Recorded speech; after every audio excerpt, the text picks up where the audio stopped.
Hello everyone, very important video today about the military genius of Edward III, King of England. Right? This may seem really strange, but it's the first time that I make a video about him. This is a paradox of the topics that I know best, and or at least the most important, that is exactly because of their relevance. It's sort of difficult to properly introduce them and to make a YouTube video if these topics can be discussed on YouTube to begin with, to properly elevate the episode to the height that the theme itself deserves, right? And you would be surprised, as we will talk about it now, even though this should be a fairly renowned concept, and I'm sure at least that some of you are perfectly aware of this, that Edward was the greatest and most complete military genius in English history.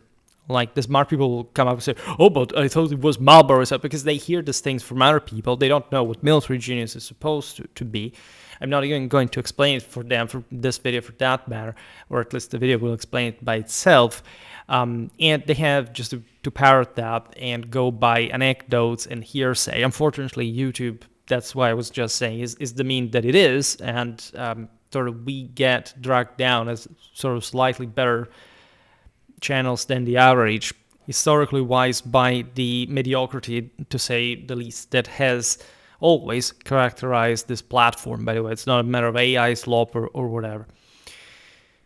How can we approach this topic? It's really huge, right? So let's go step by step. Arbitrarily, let's put it in this way, that the military history of Edward III of England, reigned from 1327 to 1377, is marked by a series of campaigns and battles that only this, like, they transformed English forces from a reputation of ineffectiveness at that point in history during the reign of Edward II. I also discussed this in the video about his rule over Aquitaine, into one of consistent battlefield dominance across multiple fronts.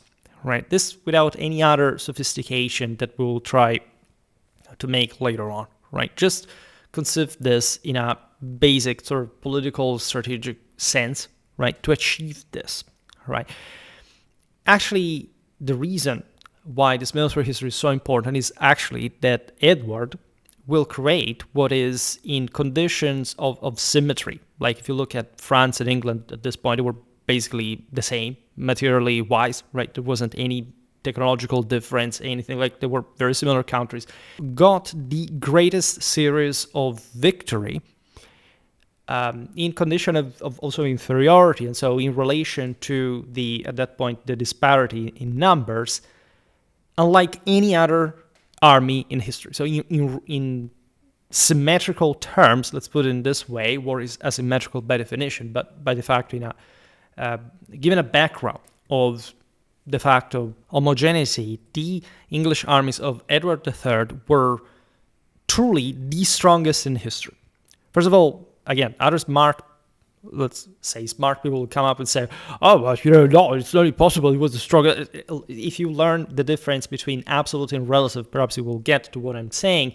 And yes, there is no other, this is pure maths and documentability. It's not a matter of personal opinion or something can be counter-checked on the basis of your own personal preferences. For that matter, this English military tradition would actually get nowhere after a century, right? So that would have already been gone. But in the moment, right, there is no doubt that this is definitely a top record in the annals of military history, as well as in the art of war as such, right? And explaining how this came to be or why, naturally, something we have already given a look to, because I have many videos, as you know, on the 100 Years' War, and more in particular on English tactics, so that I already spoken my mind, telling the truth about properly the English armies of Edward III. We never really, again, talk about his reign. We made videos about the Battle of Poitiers under his reign,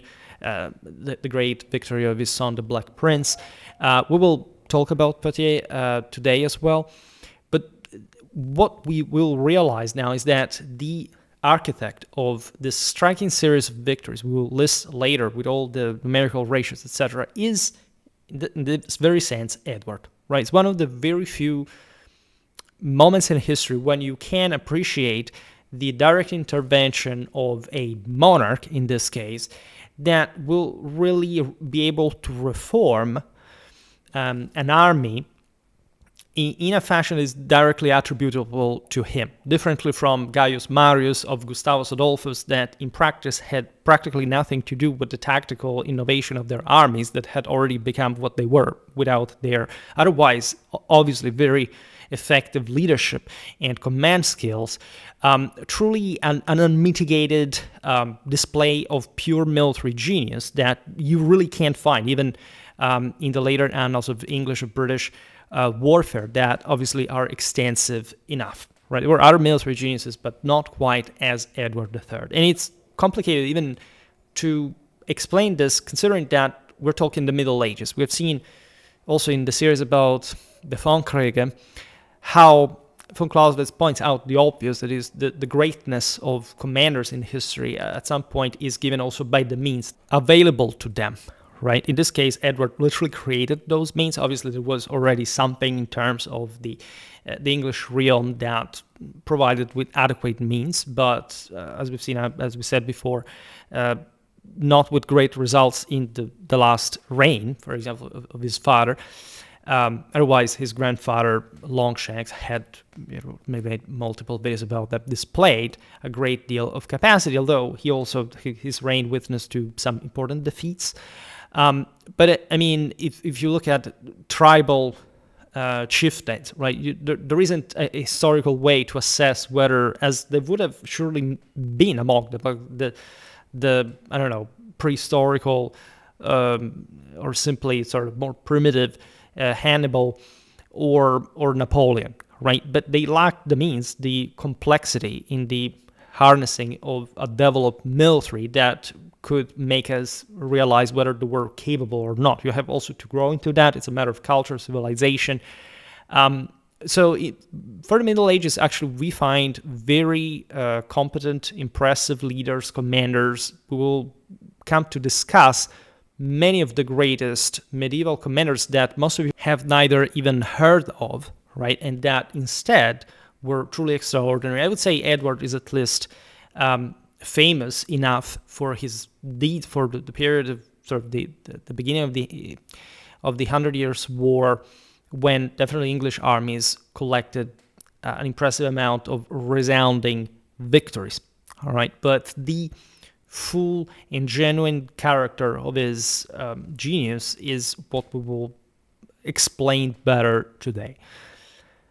When Edward ascended the throne at 15, following his father's abdication, he inherited a kingdom demoralized by repeated defeats, most notably at Bannockburn in 1314 against Robert Bruce's Scots, where English knights had been routed by disciplined infantry. I have a video on Stirling Bridge. We still haven't really covered Bannockburn and or other of the battles that actually the English will win against the Scots, as we'll see now, under Edward. But you know more or less the context. I really talked a lot about English tactics for this period. You can check it all out. Just for saying that my channel is relatively obscure and people think it's obscure because the content's historical value has anything to do with visibility. And I say this because when you look at a prevalent Anglo-American audience, you would think that at least these topics are very well known and or studied and taught, and they are disastrously so if they are, right? And most people from this part of the world, or for the other for that matter, does not know absolutely anything about them. And it's incredibly sort of easy to confidently assert this. Now, given these previous defeats, the realm's subjects were mocked across Europe for perceived cowardice and poor martial skill. Right? In the Middle Ages, it happened here and there. Like there is, of course, a major battlefield confrontation that is not something so rare as you've often been told. The Middle Ages were just about sieges, whatever. Actually, sieges triggered this major pitch clashes. But there is an idea that, yeah, that they happened in the bigger style, tens of thousands of men against one another.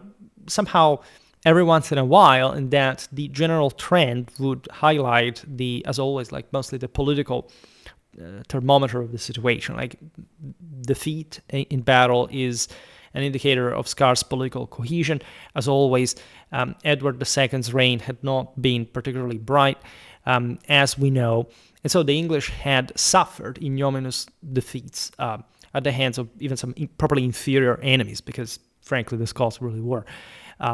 In the videos that I made about 13th century English infantry, about the reign of Edward I, among others, by the way, we talked also about the broader arc of high late medieval English and British, also Irish for that matter, warfare. We explained how England had actually pretty consistent power at this time. Like essentially the peak of medieval civilization witnesses to like a big deal of English primacy. Was one of the richest kingdoms in Europe. It was very cohesive, unlike in other times of the same Middle Ages and also in later modern history, because actually for the first part during the Renaissance, so to say, the English military quality was notoriously low overall. But there are obviously always reasons for this. These defeats stained English reputation of militarism, of imperialism, especially in Britain, and now also as it had happened for the few remaining continental possessions in the hands of the Plantagenets, to stain even more clamorously, even more infamously, such military reputation was otherwise very consistent. Yet within a few years, Edward had reversed this perception through crushing victories that produced extraordinarily lopsided casualty ratios and established a pattern of tactical and strategic success, unlike as we've seen practically any other time in history. Right? I always warn you to cancel, to delete, to trash any concept of quote-unquote military revolution, because these kind of things are just fireworks for the mentally feeble that do not find any space in the art of war. But for all the times in which we sort of make this tedious and pointless chatter about military revolutions, as much as there is one every day, anew, to satisfy again the sheep craving for sensationalism. As books are sold this way, shares are justified, people get into newspapers and give conferences. It's a business, right? Well, if you really want to look at a military topic where you can get the closest to at least still the misconception of a military revolution, you have really to look at Edward III's reign. Many honest students are dazzled by this, and I pity them in general, like misled by the logic again of the latest new thing, right, that would like to be proposed.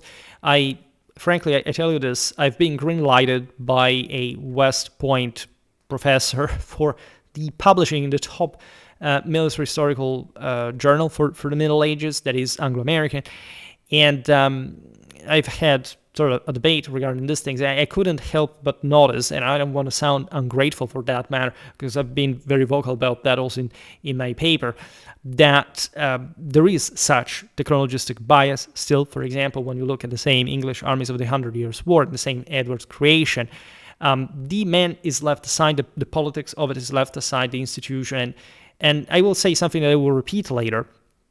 The undebatable greatness of the English armies of Edward III have literally nothing to do with the longbow technology. All right? Had they used another weapon, Edward III would have done great in the same way. There is no advantage or disadvantage conferred by longbow per se. As we explained in countless videos, just look even at, Bradbury. There are lots of interesting studies about this. There is nothing special about the longbow. This has been thoroughly debunked by any serious scholarship. Crossbows, longbows, you still stick to this. You have probably kind of fallen prey to those kind of, sword YouTubers, this kind of technologistic bullshit that just is as directly proportional as the personal, moral, and cultural inferiority of the people who express it or believe in that.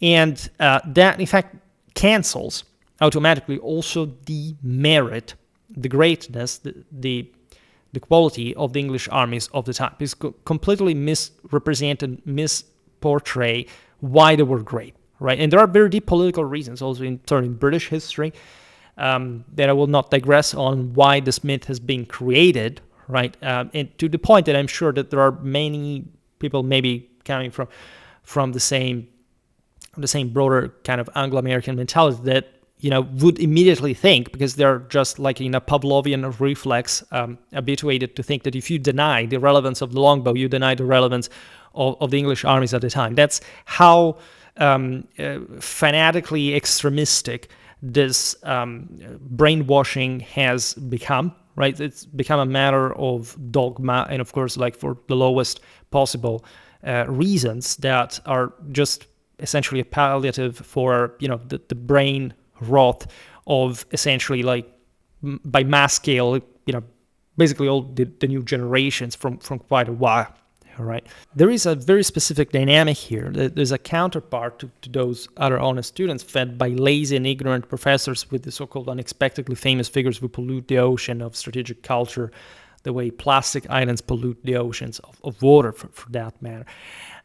Then when, again, you actually have a commander that has truly thought up, wanted, and carried out such extraordinary military reform, no one actually remembers him for that, right? I'm not making, again, any case, I will repeat it, that Edward III is not a famous historical character, but again, for example, the hyper pumped Protestant propaganda of Maurice of Nassau, of Gustavus Adolphus, they were really marginal overall in the actual development and innovation of European armies that were already developing in the Catholic world, for that matter, were already actually maintaining a qualitative superiority and a strategic edge during that later period in history. What you have actually in your backyard, one of the greatest giants in the chronicles of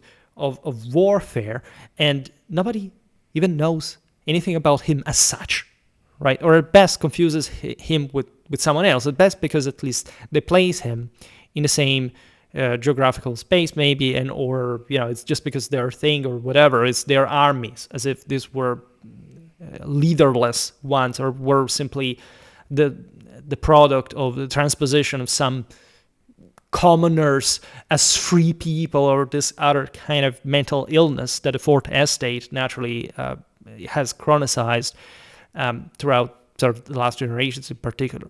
Thus, I am disgruntled because many of you will hear about the King of England, Edward III, for the first time from me, and will tumble down from your little clouds with your jaw dropping, learning that he was one of the greatest, again, military geniuses in history, one of the most complete, most victorious, and most convincing, right? And here, we do the thing our own way. If you really want his biography, you can go to Wikipedia, because we also have to point this out for all the mentally vulnerable that keep asking me for sources. We are in 2026. If you want to learn something, if you want to check the historical accuracy of what I'm saying, but these people normally don't even understand the difference between reliability or accuracy or whatever. They even say the word authentic, which completely disqualifies from any historical discourse. You can simply run a simple search about the individual things I say, and there isn't much about the general speech that you can find pasted and copied from somewhere, because it derives from decades of study of medieval warfare, and not as basically anybody else that I've seen here around really does, right? I do this as a secondary activity from my professional career, and you can consider yourself lucky. I'm even doing this videos. Like if you want a list of texts generated with AI, like all other big channels really do, you can also go bleep yourselves. Edward was born on November the 13th, 1312, son of that Edward II who was overwhelmed at Bannockburn on June the 23rd to 24th, 1314 by the Scottish troops of Robert Bruce, and who, in flight, had to promise God to build a church if he managed to save his life. He wouldn't be, like, actually the only sovereign. I stick to my heartfelt Rudolf of Habsburg that in battle was about to get killed himself, and he made a vow that eventually fulfilled, erecting a Mennonite monastery after the victory at the end of the day. So God recognizes his own for that matter. So when, at 15 years old, in 1327, Edward III ascended the throne after his father's abdication in his favor, he found a depressed kingdom, and his subjects famous in Europe for cowardice and incompetence in arms. I do not believe that the boy minded at the time, however, since he owed his rise to power precisely to the cowardice of his father's men, who fled, in fact, without fighting in the face of the French invaders as well. But obviously, things could not continue that way, given the precocious ambitions nourished by that boy. Ambitions that were supported by merit. Under Edward III, indeed, England did not win battles, it crushed them. Right? A few numbers here will help you understand that. The first number is the force ratio between Edward's troops and his opponents, the second, the comparison of losses.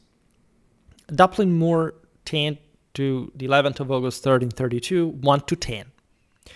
33 through 13,000. Halidon Hill, July the 19th, 1333, 1 to 2, 14 to over 4,000. Sluys, June the 24th, 1340, 120 ships to 213, 2 ships lost and 500 dead against 190 ships lost and 20,000 dead. Crecy, August the 26th, 1346, 1 to 2, 40 to 4,000 nobles without counting the commons. Neville's Cross, October the 17th, 1346, 1 to 2, 0 or almost to 3,000. Poitiers, September the 19th, 1356, 1 to 2, 0 or almost to 2,500. Naturally, we can debate these numbers profitably. I myself don't really believe that obviously like the lowest end of loss, like the English would have lost sort of hundreds of men in each of these engagements, right? But in scholarship rightly points out that, of course, like odds, as always, especially for the bigger engagements, are much more balanced than they actually are. But by scale, we're looking at something very approximating to reality. And what strikes here is the striking continuity in these clamorous victories, to say the least. Now, even allowing some, again, margin for error in the numbers, in the entire military history, only Frederick II, Frederick the Great, came close to these performances. I would like to stress that when we talk about military geniuses, how much for different, again, political, cultural, moral reasons, Frederick the Great is overly represented, whatever, for good reason, but without, for example, the counterpart in Edward III, similarly. In short, in the space of just 5 years, Edward III transformed an army of losers into an unstoppable steamroller such as had never been seen in military history and never would be again. I would like to stress this, that in history, nobody ever scored such a strain of military results, ever, all right? Nobody. A new sun had risen, wrote contemporaries, a sun that would illuminate the entire following century and lay the foundations for the British military reputation in the centuries still to come and up to today. Perhaps, as we said before, it's a bit of a stretch in general. However, the British definitely did maintain their standing, also in the times of sort of greater difficulty compared to other European militaries. There is no doubt also that this solar metaphor definitely reminds us of another Frederick II, the Stupor Mundi, that is the last sovereign for which the title of Sol Invictus is restored from antiquity in documentary history, but never forget how, in a sense, mystical, traditional, in a sense, primitively young the British world, and especially English imperial mindset, right, and strategic aggressiveness owed to that divine inspiration and sense of properly of an ecumenic rule, right? We also note how popularized is the concept that ever since they set foot in Britain, the Anglo-Saxons had extremely crystal clear in mind that they had the God-given right to rule over the entirety of the British Isles, at least, right? This is something overwhelmingly documented throughout the entire Middle Ages, but you don't often hear of that. But back to Edward, the shift began in the context of Scottish instability after Robert Bruce's death in 1329, and the minority of his son David II. A group known as the Disinherited, Scottish nobles who had lost lands and titles under Bruce, organized under Edward Balliol, son of the earlier King John Balliol. In 1332, this and Henry Beaumont led a small expedition of roughly 1,500 men, mostly English, into Scotland. Landing near Kinghorn, they repulsed a Scottish force attempting to block their disembarkation, then marched inland. At Dublin Moor on August from the 10th to the 11th confronted a much larger Scottish army under Donald, Earl of Mar, estimated at, again, like 15,000 to 40,000. The lower end is preferable in general, even though probably they might have been larger, especially considering that the Scots fought with a lot of infantry. That was a bit the bulk of their force. We were just talking about that yesterday, that video commentary of Schola Gladiatoris. In fact, nearly all infantry in the typical Scottish fashion, because Scotland was essentially a poor and, in this sense, scarcely stratified country. They didn't have much of a cavalry force due to the scarcity of their nobiliary establishment. I mean, Scotland was a realm, but barely a feudal kingdom yet. It's in this 14th century that it will actually mature into one. The Disinherited crossed the River Erne under cover of darkness, attacked a Scottish camp, and at dawn withdrew to a defensible slope.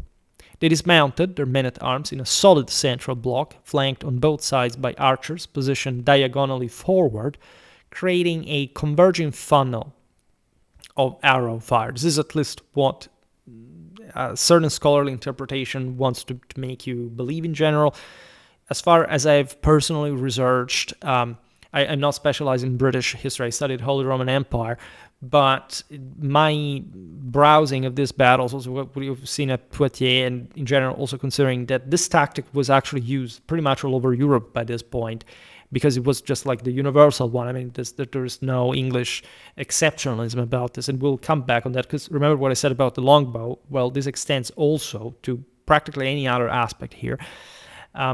And that's what makes the genius stand out and the actual quality of an army, right? These wings were mobile by definition. They were often, especially since they had to symmetrically and spectrally engage against other wings, because it's not like enemies were dumb, or there was this great variety in asymmetry that would, I don't know, like these guys have wings and you don't. What for? Like where are your missile troops? Where they always happen like that. It does not make sense to actually incline your wings, right? And even when this actually happened, it was mostly because these wings tended to close during combat, not because they were necessarily deployed, unless the rain favored that predisposition, like in this kind of embrace, also because it would have been even at that point for the enemy that you wanted to attack them there. But as we've seen, for example, at the Battle of Poitiers, this kind of defensive posture was also, while typical at this point in English, partially in Scottish warfare, mostly like just a simple consequence of the means at the disposal of these armies. I mean, the men-at-arms, fighting mostly dismounted in this British context, had a bit ready to fight like that, but not because they had forgotten how to fight on horseback, or they weren't trained for that, or their horses weren't there. They could have not put up like a cavalry charge, as it had happened also with the English times prior, after having already sort of tasted sort of the bitterness of those infantry. We always have this idea that I don't know, people were stupid, that, oh, look, you can use pikes and then you'd actually defeat cavalry, as if cavalry had not always been charging at pikemen throughout the entire medieval history, and people don't even fundamentally know what that kind of universal tactic and sort of arms ratio was about historically. So there are different versions of how these battles went. Today here I'm not going to make an analysis about them because it's not fundamentally like the type of battle video reconstructed carefully through primary sources. For that, you can check out Poitiers, which is very instructive, and there is literally zero evidence that there, for example, the longbow had anything to do with English victory per se, right? It was just like a normal missile weapon, like that the French would have used. Now, but back to our battle of Dublin Moor. The Scots advanced in dense schiltrons to these tight pike formations and drove the English centre back briefly, but the flanking archers poured volleys into their exposed sides, forcing the columns inward and causing catastrophic compression. However, this thing happened, right? Probably there was a very specific reason of how and it could happen. It's again, the closing, in all this scholarship, again, that I'm talking, even De Vries, I should not make too many names, but in general, there's this sense that we give for granted that the English set up a sort of ambush or sort of flanking maneuver with this advanced wings. I made an entire video about the Hers, explaining also how, for example, other scholars completely misinterpreted the meaning of that formation, and there are still lots of maps if you check on Google, so publicly available by channels that often inspire themselves, that you still see represented. In fact, even in some YouTube videos, the notion of the sort of different battle lines of men-at-arms interspersed by, in fact, this protrusions of archers in between. None of that happened. Like, what happened was, like everywhere in Europe, like men-at-arms in the center, mounted, dismounted, doesn't matter, and archers on the flanks. And other infantry, for that matter, because we also tend to sort of overtly represent just the missile element, but we forget that the wings had heavies as well. And those were meant to close, and they were meant to be auxiliaries in a way. Now, we will see better this battle, again, in another video, but I'm not here to counter the interpretation here per se, but that's how the story goes. Men suffocated or were trampled in the crush. Many died without reaching the English line.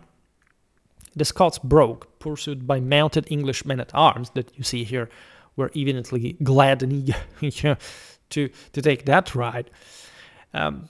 Scottish losses included Mar himself, several other earls, scores of bannerets and knights, and thousands of infantry, with heaps of dead reportedly taller than a spear's length.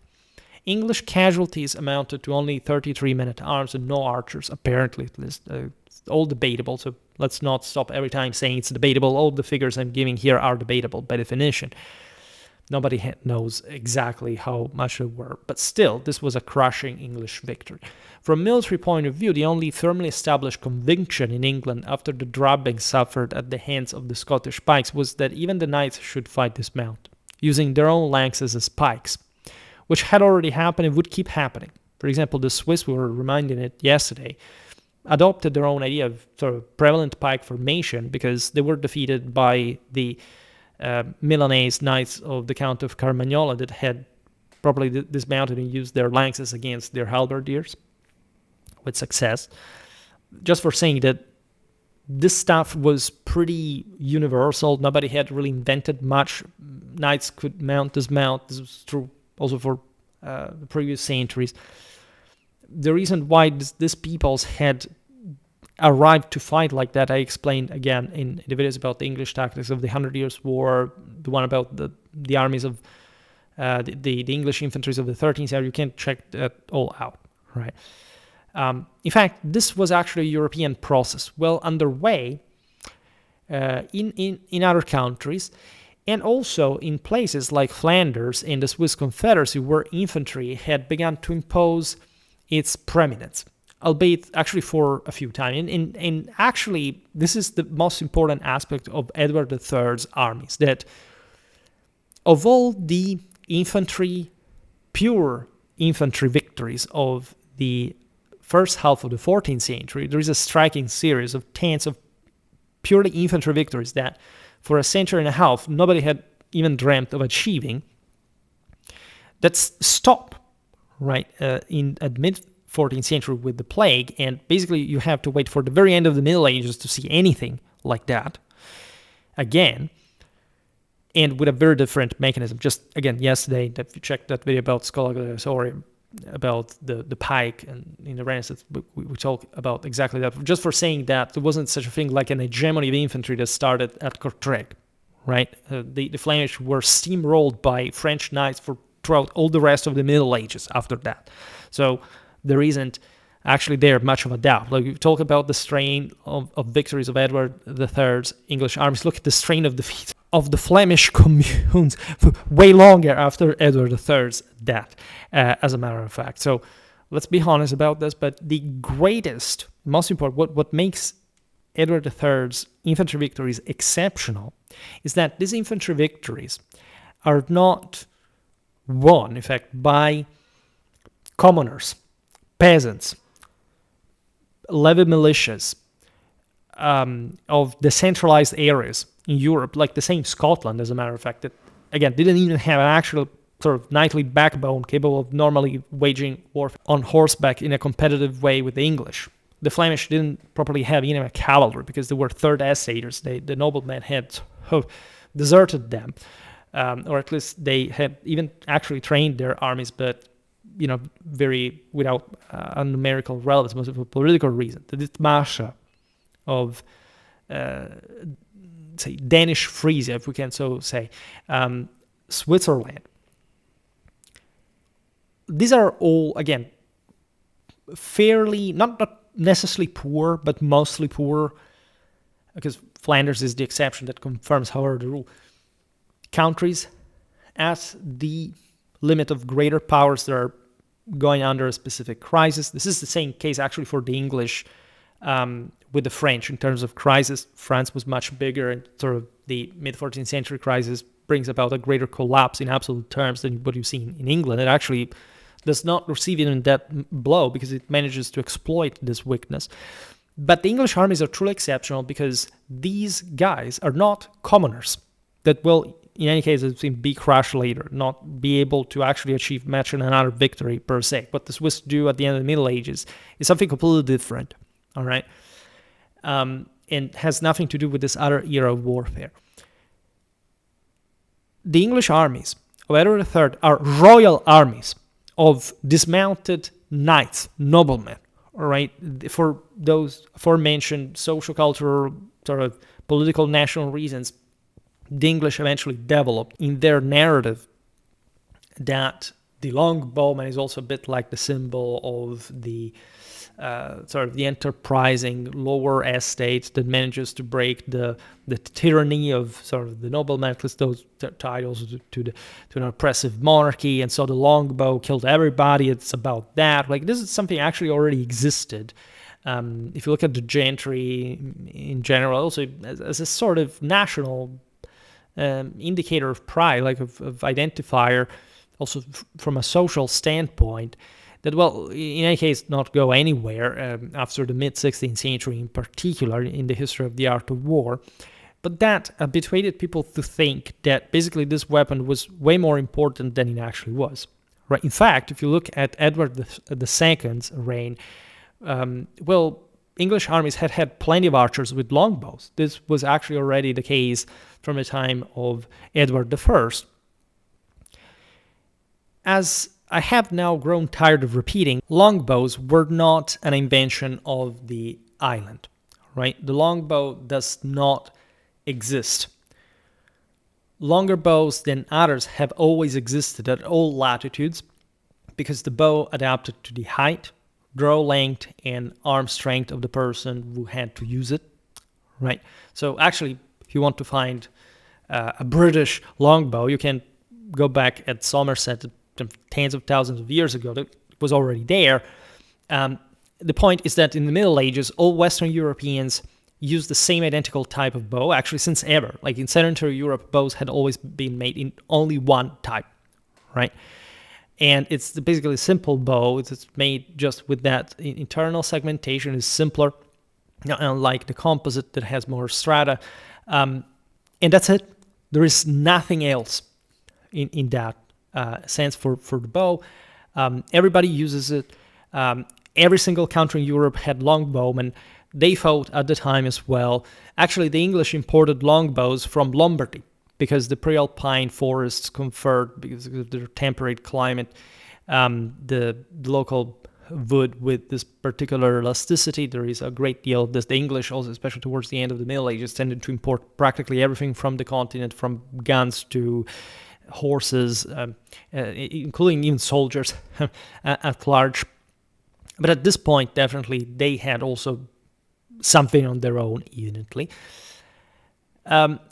Say when we look at modern times, above at least 174 centimeters in height was arbitrarily defined as long, but there are some over 2 meters. In any case, they already existed. They were not a new technology that arrived by surprise in England in the 14th century, but well known and in no way revolutionary at all. And in any case, it doesn't seem from battle accounts that longbows per se, as weapons, given that very often we don't even know how many longbowmen actually were there compared to, say, like the French or the Genoese crossbowmen from the other side, are immeasurably sort of irrelevant to the debate, right? Unfortunately, again, YouTube has been polluted by a veritable disease where people think that what weapon you use in combat is going to make the absolute difference in the same. And look at the avatar that I use here, and if you know, you know. Otherwise, I'm sorry. Again, I stop explaining to those that, in any case, can't even make a simple Google search or YouTube search for that matter on my own channel. Few will watch this video, as usual, so some will forget it. So I repeat the point for the others. I was saying that longbows were not a novelty. What was absolutely new instead were the firearms, of which Edward III, for example, was a pioneer, right? These were even less relevant in a bigger picture, but it's interesting to look at Edward's completion in any military matter. Like, this was a very recent and still crude technological novelty, too new and rough to exert any significant, again, influence on the battlefield. There is the shot at Crecy that apparently scared the French, but the battle was not won because of that. So let us just note this peculiarity of Edward III and keep it in the background as a clue of his cast of mind, but without attaching excessive practical military importance to it. In some sense, we can conclude that nothing from a technological point of view particularly influenced the military successes of Edward III's armies. Again, yes, you have heard well. If you are one of those people that think that Edward III's armies won because of the longbow, just know that you are completely, like by manual, fallen in technologistic dogmatism. You know yourself, and you can lie to others, but you can't lie to yourself that you do not know absolutely anything about the art of war, right? And you know that because YouTube and for the internet at large is made mostly for people to express their own opinion as a form of venting, not because they actually care or are interested in verifying that. It's just a way to say, I also exist. I can say this somewhere that in the real world you wouldn't be allowed to say. But just know that there is a better way to employ your time and energies. That is learning proper military history.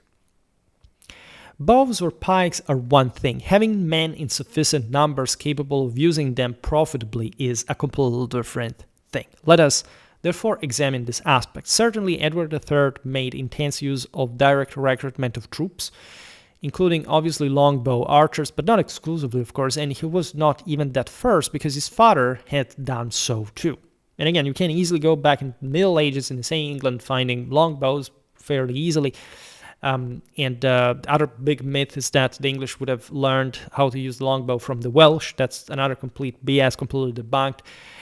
There's Medieval Archery by Bradbury, if you're interested, again, in titles, that very well explains that. It's notoriously just the fruit of some ethnographic stereotype. There is no... Actually, English archers were better paid than the Welsh ones, and in any case, there's no information, no evidence proper. Even you should be able to understand these things by yourself. There is no way to claim that Welsh archers were anything like better or worse than the English ones.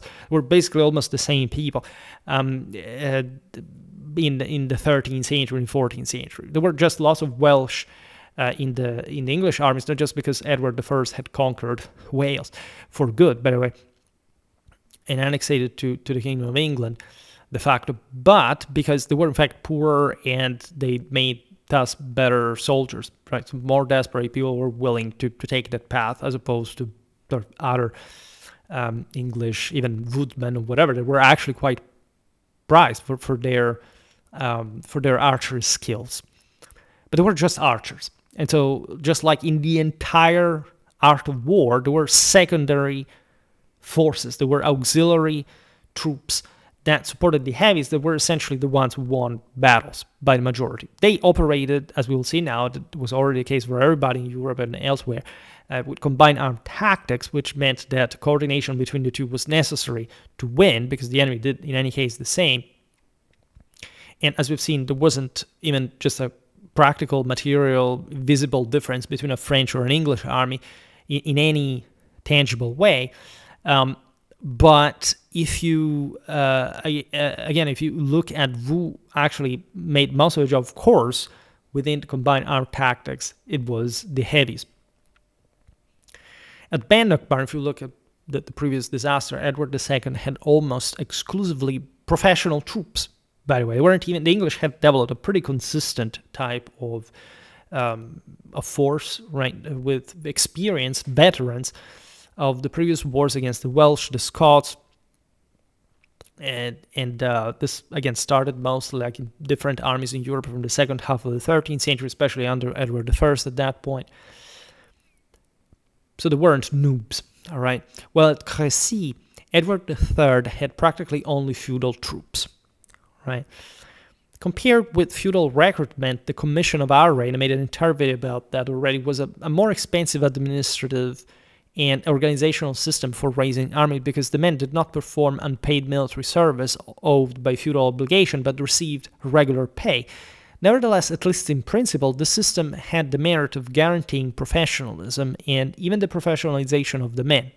The arrayers, the king's recruiters, toured the districts assigned to them, gathering volunteers, selecting the best men among the many who aspired to the king's pay, and finally organizing them into units. Obviously, the best were big and strong, and therefore longbow archers. We can imagine this form of recruitment as a kind of economic investment. The king spent money, but secured loyal and disciplined men who would not abandon the battlefield to pursue a prisoner for ransom, but would hold the ranks firm.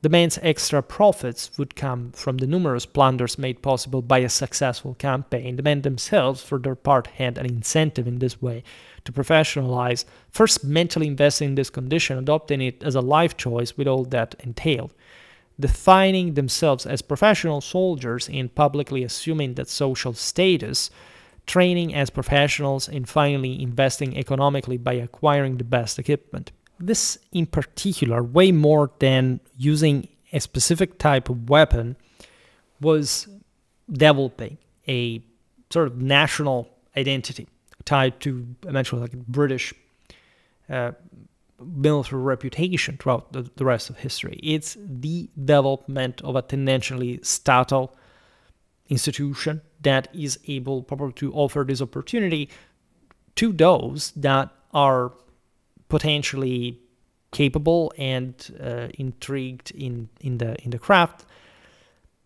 Western history is a repetitive sequence of enlightened elites every once in a while giving to the marginated that opportunity by giving them weapons, training them adequately, and sending them out there to conquer the world. All right. In this era, we see, among other things, for example, in the English armies, an increase in the cost of horses. This is true in general for any army. Again, this was happening also in the rest of Europe, that you can argue that sort of national identities were reinforcing throughout this political development through the military.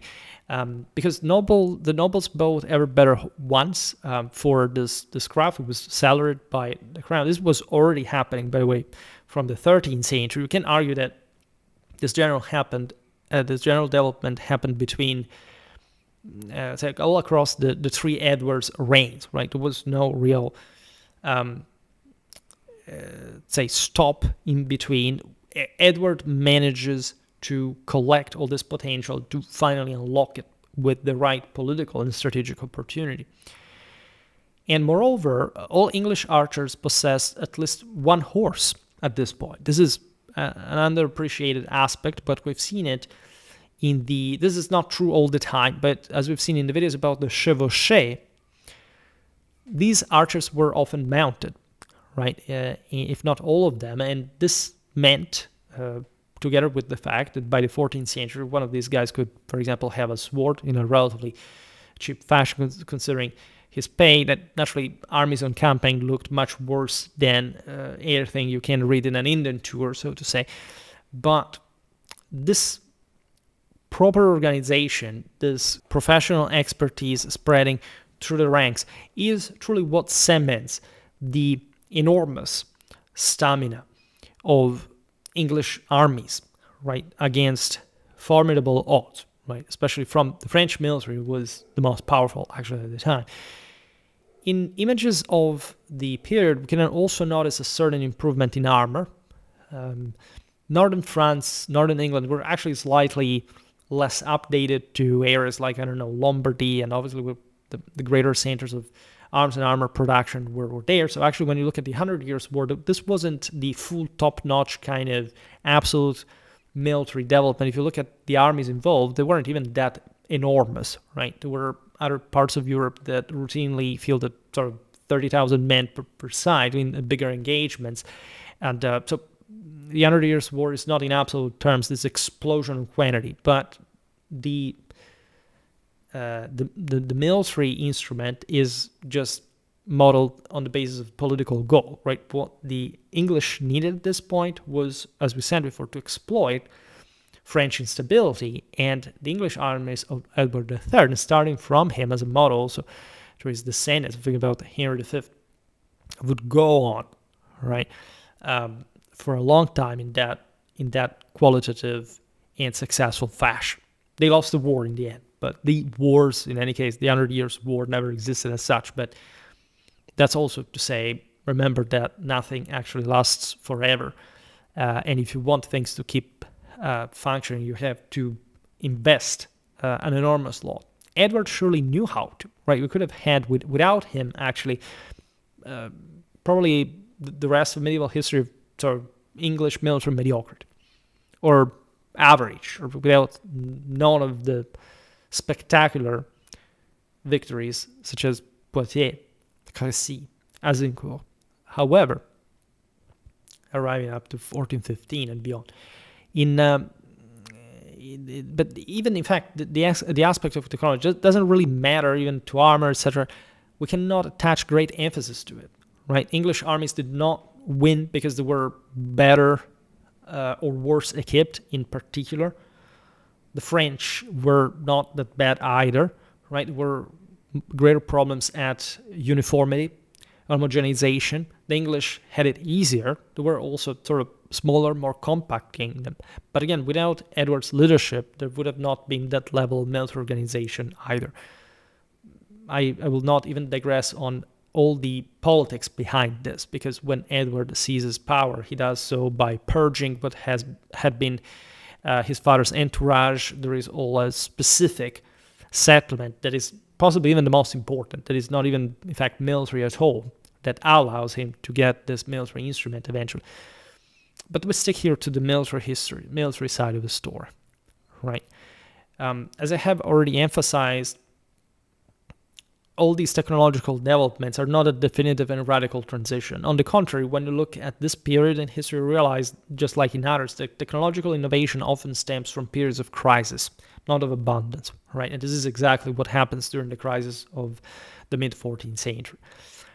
There's also, in strictly organic terms, only the consolidation of a recruitment practice, not exclusive but available as an alternative or complementary opportunity. The other characteristics of what here we have called professionalization were anyway widespread throughout Europe again, and not peculiar to the English either. I'm making this list before we get to the battles proper and the general tactical dimension of Edward's genius in particular, but again, as the result naturally of a strategic and political action, is to show you that, again, if you pick England per se, or any other country in Western Europe, and largely beyond as well, there was practically nothing exceptional about England, say, compared to France, compared to, I don't know, Castile or to Austria or to Tuscany, whatever. All right, they fought largely all in the same way. So if you want to, this makes things easier in terms of military and general historical analysis, because you know that more or less these were very similar societies that work pretty much in the same way. But then you can look at this striking series of victories and say, wait a minute, so why did that actually happen? And that's where you Clausewitzianly know that moral forces actually dominate and that you should move away from materialistic and deterministic explanations. Now, going back to the Scottish theatre, Balliol was crowned at Scone on September 24th, 1332, but his position remained precarious. If you're interested, I made a video about medieval Scotland in general as a general introduction. We'll come back because I haven't made too many videos on it. Again, Scottish resistance under figures such as Andrew, Earl of Moray, and Archibald Douglas persisted. Balliol was ambushed at Annan in December of the same year and fled to England. You know the history of the Balliols, right? They had been installed as essentially puppet kings, as sort of de facto vassals of the English kingdom. Because again, Scotland had historically always been the subject in a decentralized fashion to the English since the migration era, and just at this point was making a sort of full political stand, and it literally risked its independence. That in any case was lost later in history again. Edward III, having accepted Balliol's homage, openly intervened. This was, again, a tradition dating back to even way before Longshanks. In March 1333, Balliol besieged Berwick-upon-Tweed, a key border stronghold. Edward joined him in May with a substantial army. The Scots under Archibald Douglas assembled a relief force but avoided direct confrontation, instead raiding Northumberland and besieging Bamburgh Castle, where Queen Philippa resided. Edward refused to lift the siege. He executed hostages, beginning with Thomas Seton, son of Berwick's governor Alexander, to compel action. Douglas advanced to Halidon Hill. I think you know this place, near Berwick, in fact, on July the 19th, 1333. The Scottish army, perhaps 1174 men-at-arms and 13,500 spearmen, again, here I'm just chosen a figure, then, debatable, I will not repeat it again, formed in Chilterns on high ground. Edward dismounted his men-at-arms. Notice they were mounted normally, possibly 10,000 total.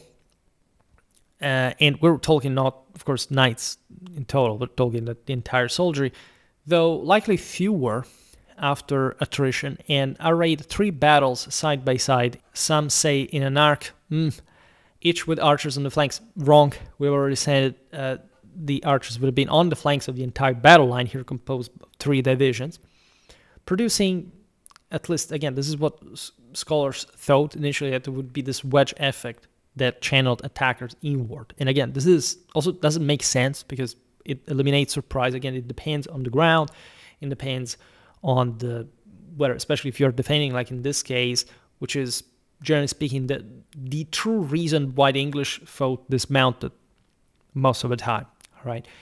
And for the Scots, this was slightly different, but not overwhelmingly so. And so, in any case, the pattern is repeated. A reserve of 200 mounted men-at-arms was held back. This is also crucial. We've seen it at Poitiers as well.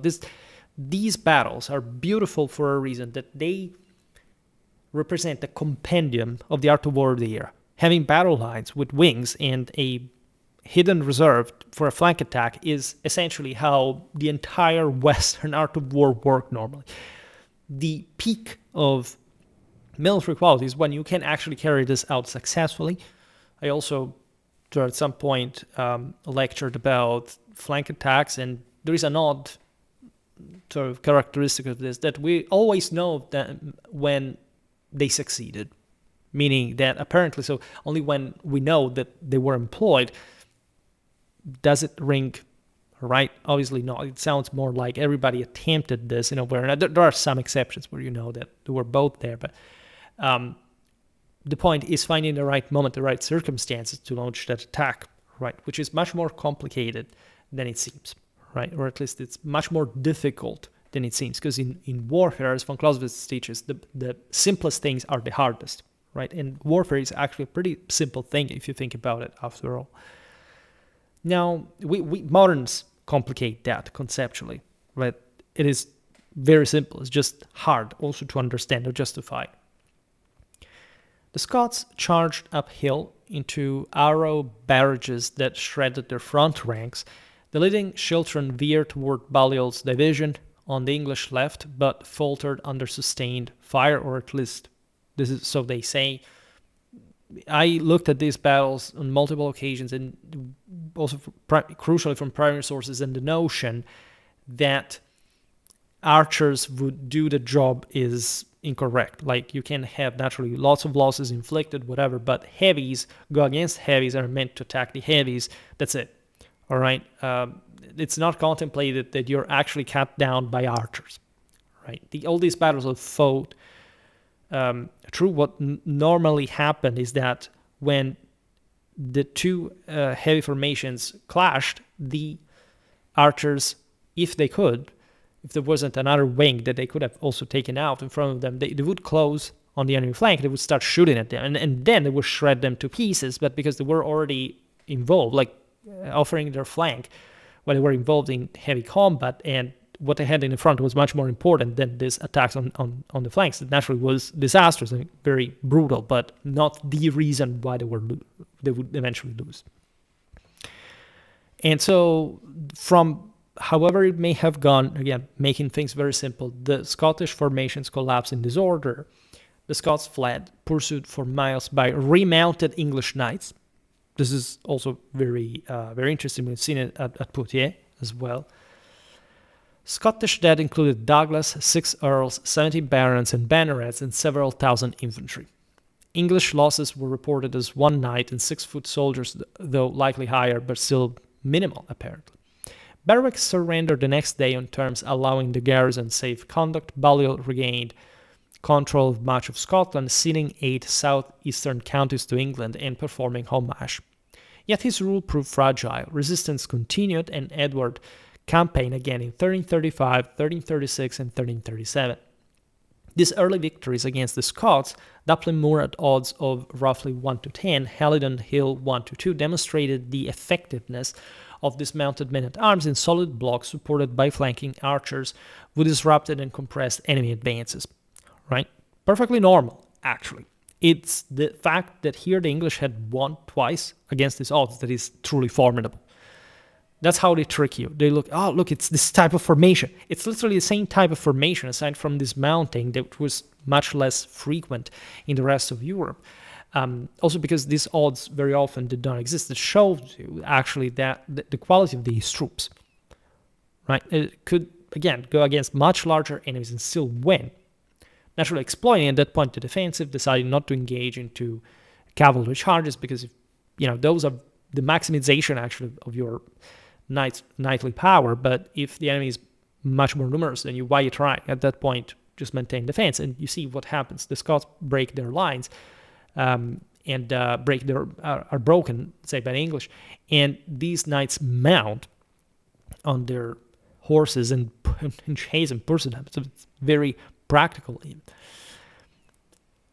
By the way, I will list here all the major victories of Edward III's reign, not just the ones that he personally commanded, right? But we can absolutely notice how under his reign all these battles were fought and won, so for a reason. And so he is the mastermind behind this military capacity. And this passes also through the choice of leaders, also through luck. Like, none of these battles had to be won by the English just per se.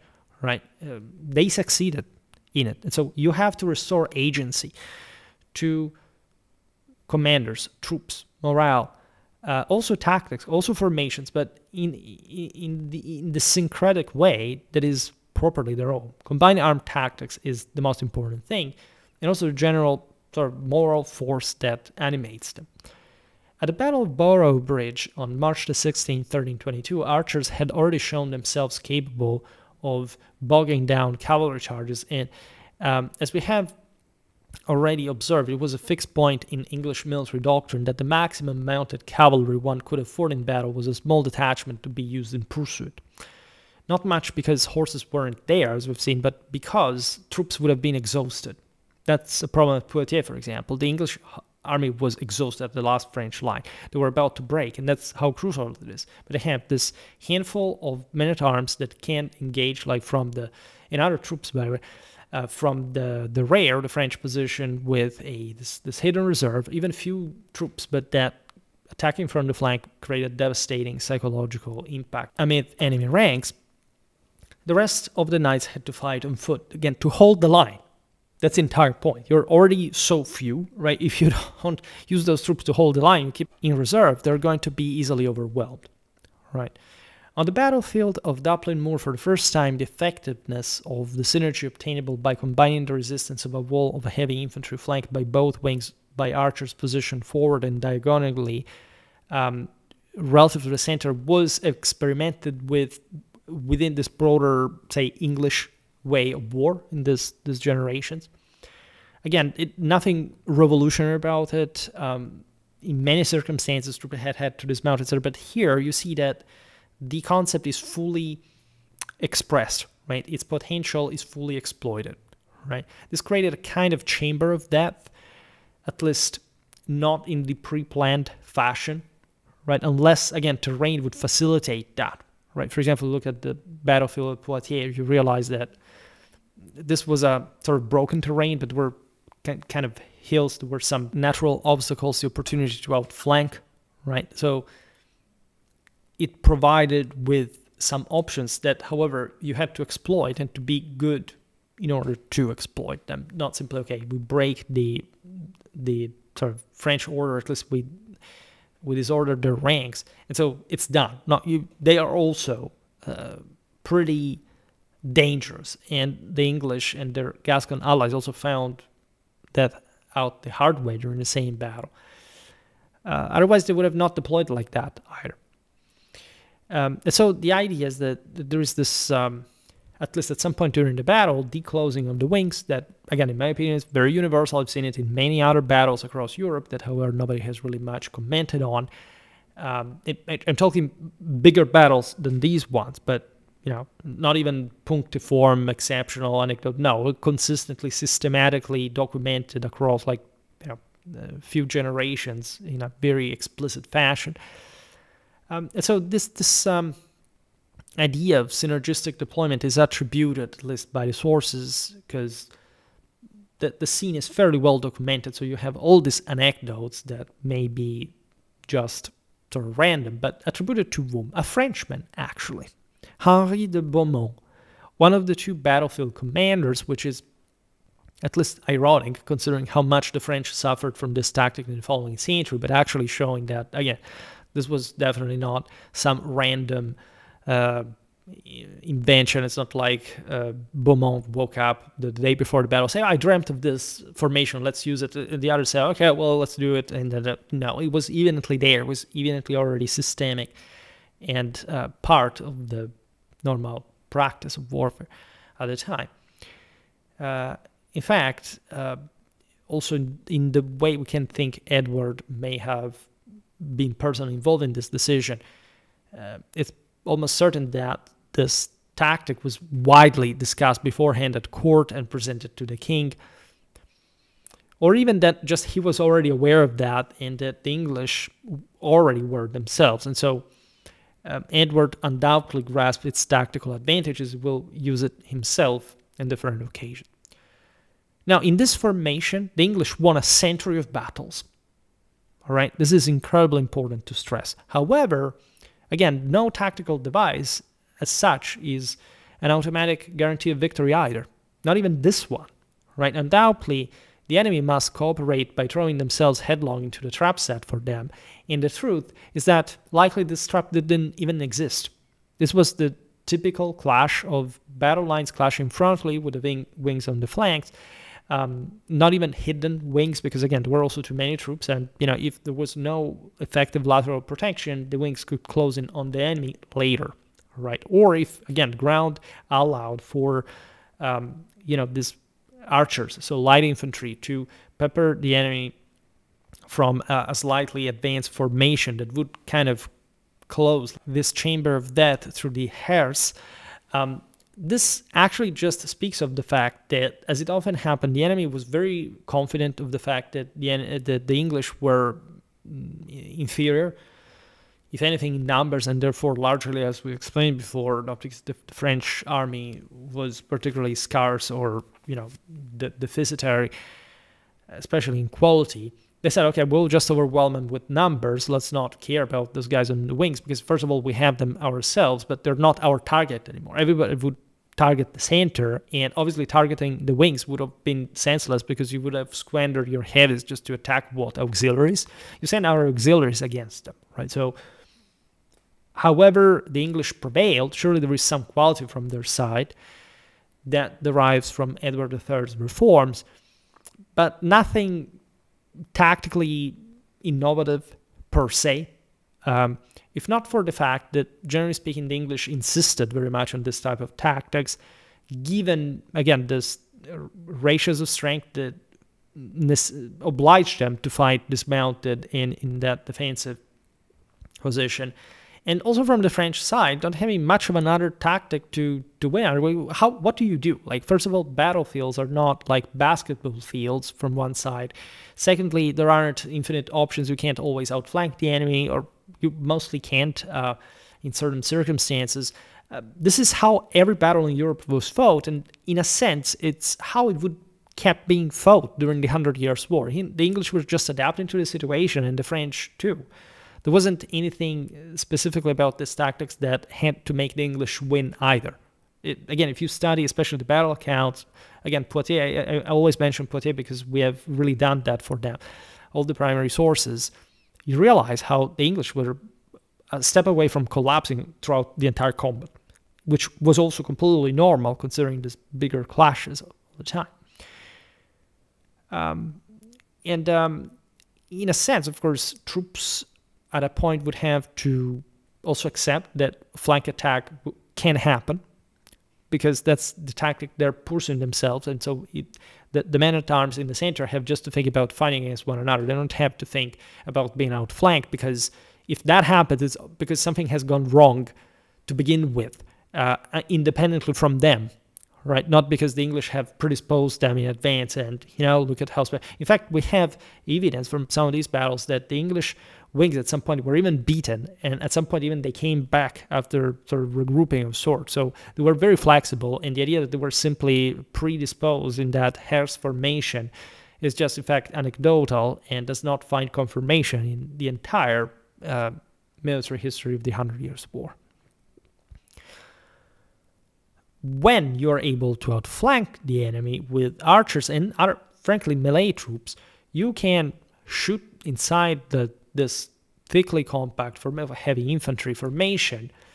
There isn't much at that point you can do that they can do to escape such rain of arrows, as a matter of fact, that arrive at that point also at very close range. That's the moment when they mostly shot at close range, right? Because you think about it, the idea that the enemy advanced, they shot at close range to the wide of the eye, that normally didn't happen because nobody really normally charged the archers, right? There is the episode at Azincourt also because the French were overly numerous, apparently, and they hadn't even sent many cavalrymen against the English wings that apparently were not made just of archers, telling the truth, so that the thing failed.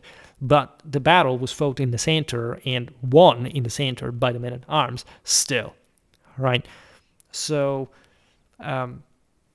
in general, you don't always have flanks protected by terrain features.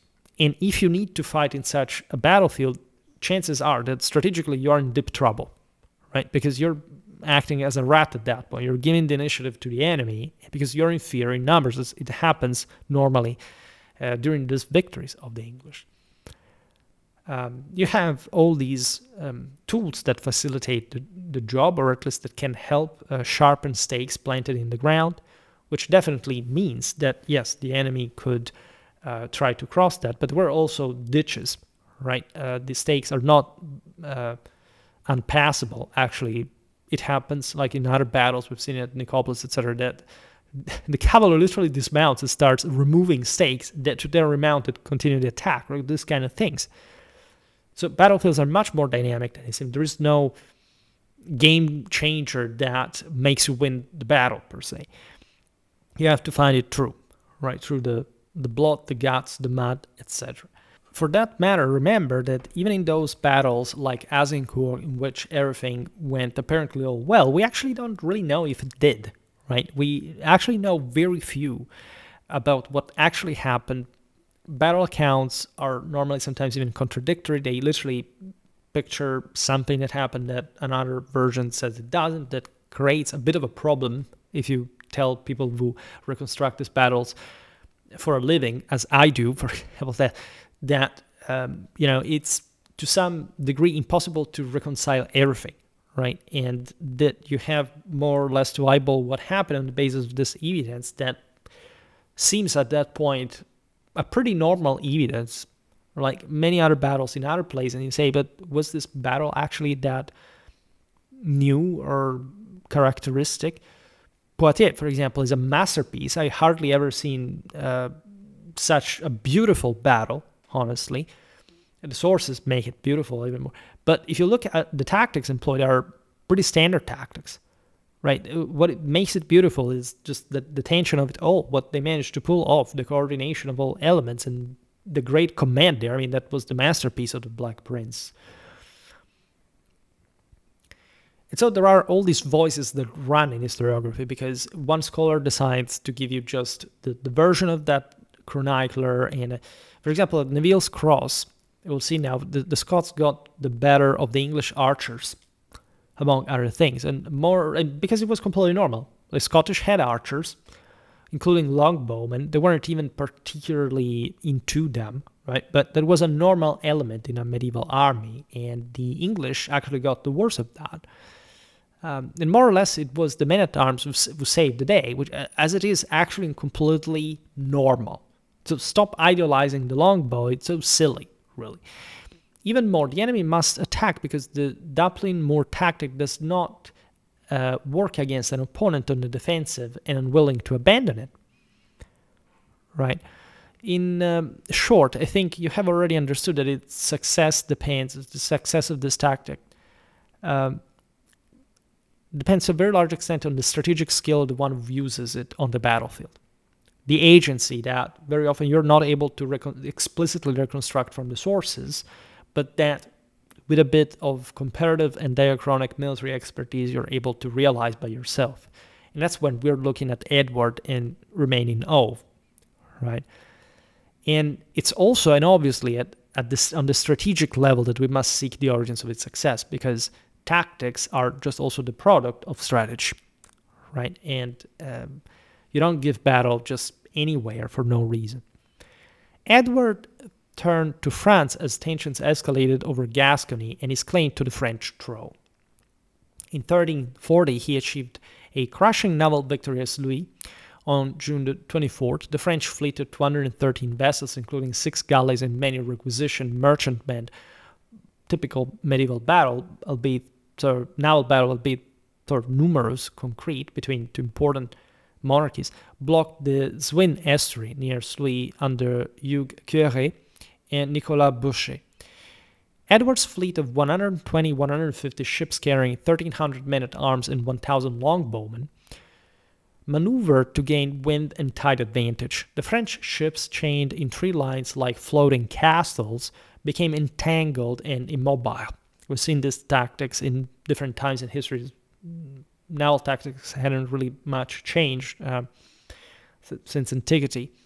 English vessels attacked in groups of 3, 2 with archers flanking 1 with men-at-arms, interestingly enough, boarding after arrow volleys. And so here we are told that tactics, predictably, were pretty much similar to the ones enacted on land, right? This thing of the trio is a bit debatable in general, but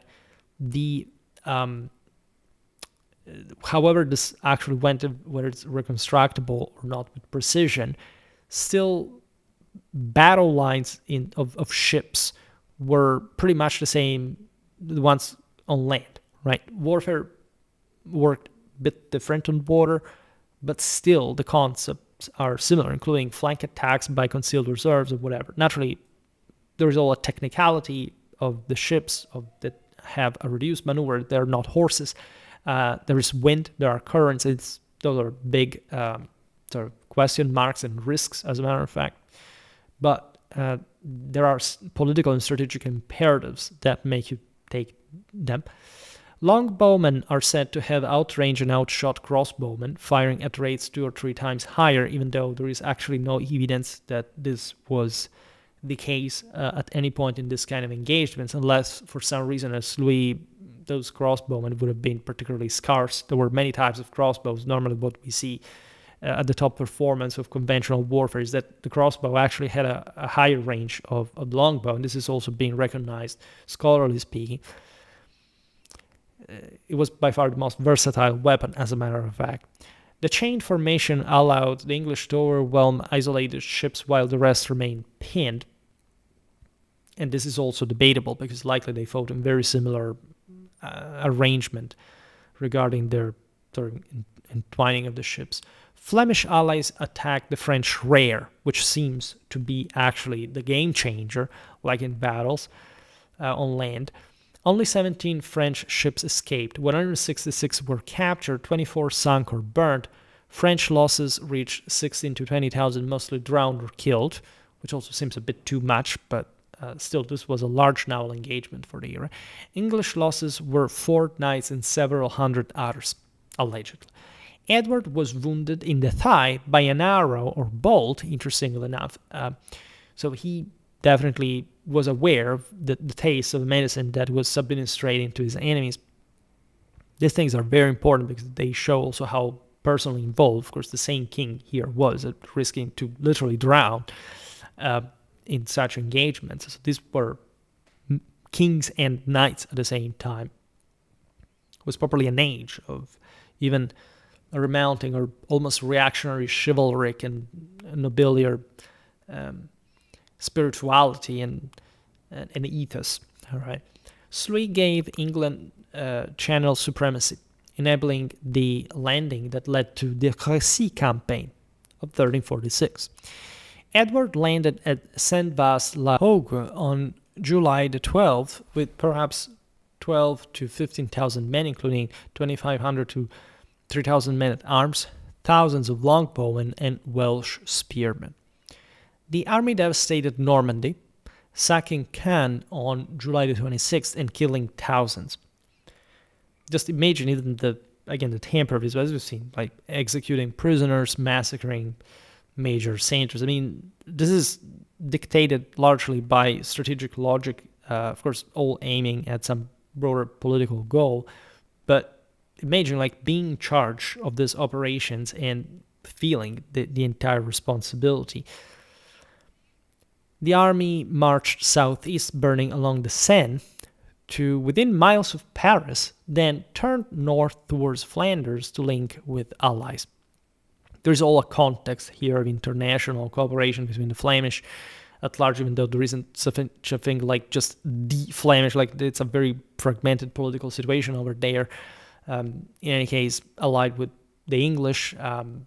I will make more videos about the 100 Years' War in general, but I've already covered these topics even just from a local perspective. The King of France, Philip VI, pursued the English, but Edward crossed the Somme at Blanchetaque on August the 24th after a sharp fight routing a French blocking force of 3,500. On August the 26th, the English took position on a ridge near Crecy-en-Poitiers, left flank anchored at Vaudecourt, right at Crecy and the River Maye. They dug pits to disorder cavalry and placed primitive gunpowder weapons, even.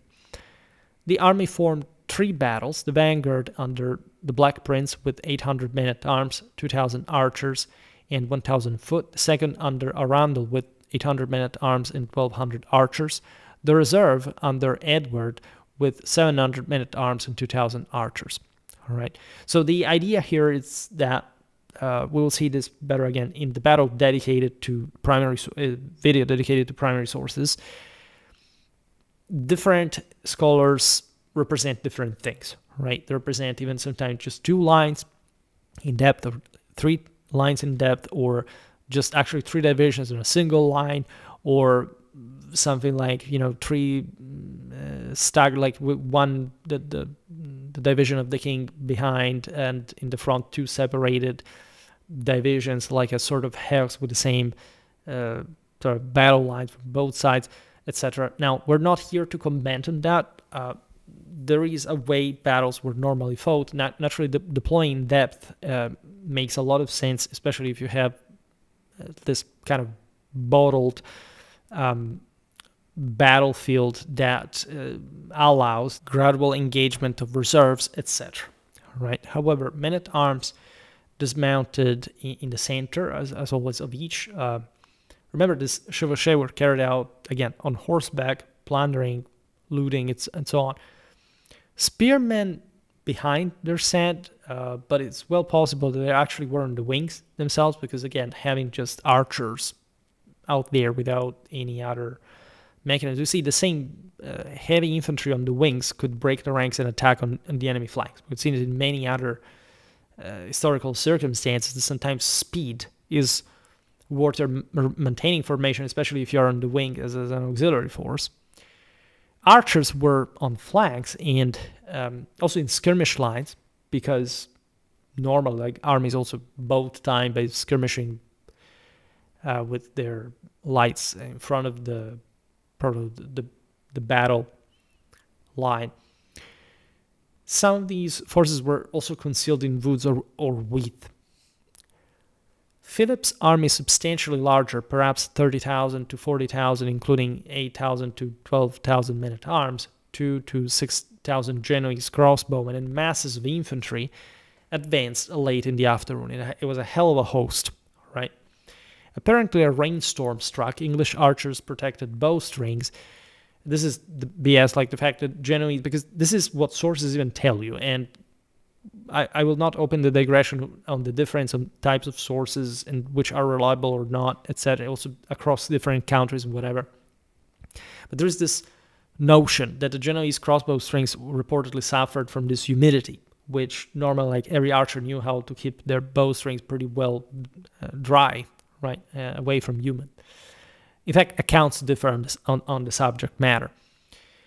The Genoese engaged first, but were outranged and outshot, not because they actually had weapons that were less performing in range, perhaps in rate of fire, but still, if your range is greater, like, apparently the Genoese attacked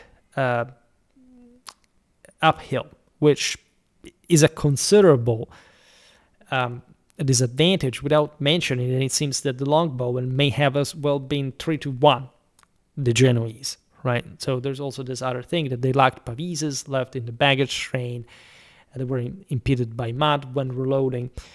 I'm publishing something about pavises, frankly, and the notion that the pavises were fundamentally this game changer, even protecting the crossbowmen while they were shooting, or this matters so much in the picture, is a bit strange. Like, people believe in this, but there is not even an article yet on pavises properly meant, right? And it's been mostly studied by the English and the French.